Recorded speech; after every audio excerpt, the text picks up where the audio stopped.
Shalom saudaraku yang terkasih di dalam Tuhan. Bersyukur di hari ini kita boleh mendengarkan kembali firman hari ini. Mari kita berdoa.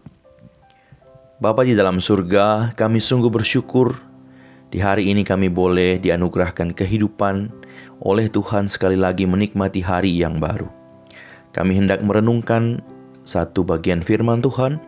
Tuhan tolong kami, buka hati pikiran kami sehingga kami boleh memahami firman-Mu dan kami boleh lakukan itu dalam kehidupan kami. Terima kasih Tuhan, dalam nama Tuhan Yesus kami berdoa.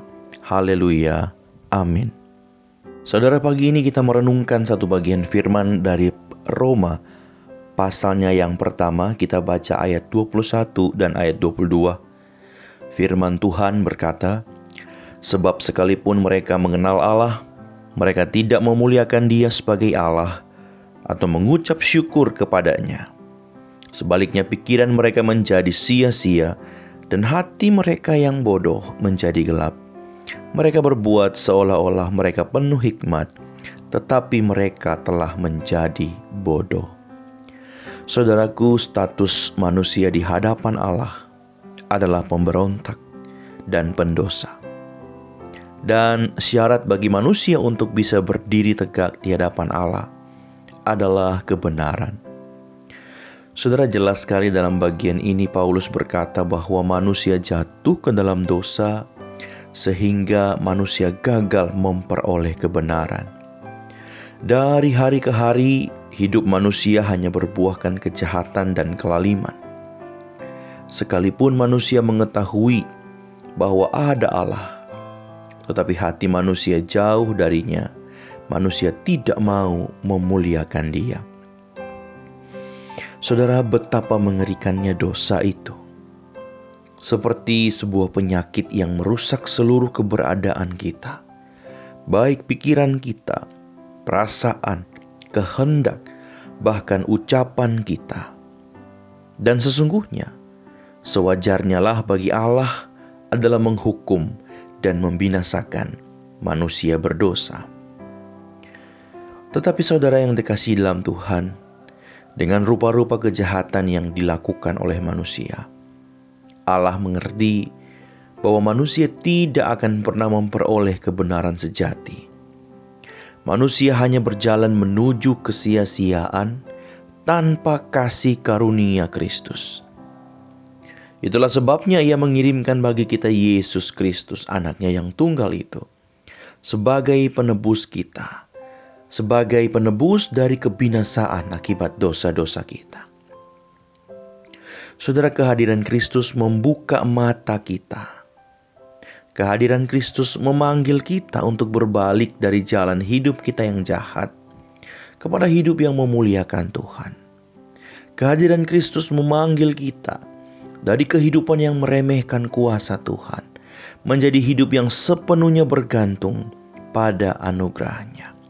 Kehadiran Kristus membawa kita dari kebinasaan kepada kebenaran.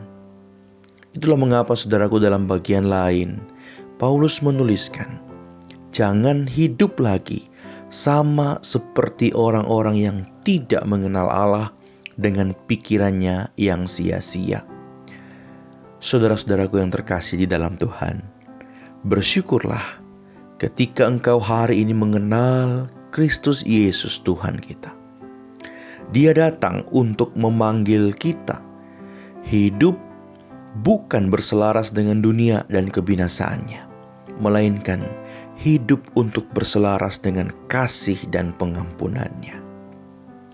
Saudara, jika panggilan itu diteguhkan pada kita hari ini, mari kita datang pada Tuhan Yesus. Mari kita mohon ampun pada Tuhan Yesus. Dengan segala kerendahan hati, kita mau mengakui segala dosa kita. Kita mau mengakui segala kesalahan kita. Dan biarlah anugerah Tuhan yang besar itu memampukan kita untuk berjuang di dalam hidup kebenaran yang Tuhan berikan bagi setiap kita. Terpujilah nama Tuhan Yesus. Haleluya. Amin. Mari kita berdoa. Terima kasih Bapa untuk firman-Mu di pagi ini. Sebagai manusia berdosa, kami mohon ampun. Kiranya Engkau menerangi hati kami dengan kebenaran-Mu, sehingga kami terus hidup dan dimampukan Tuhan untuk hidup di dalam hidup yang benar, sehingga kami di hadapan Tuhan boleh layak dan boleh beroleh kasih karunia Tuhan itu. Ampunilah Tuhan segala dosa dan kesalahan kami, dan biarlah kami boleh hidup di dalam kebenaran-Mu. Terima kasih Tuhan, segala aktivitas kami hari ini, biarlah Engkau berkati. Dalam nama Tuhan Yesus kami berdoa, amin. Selamat pagi, selamat beraktivitas, Tuhan Yesus memberkati.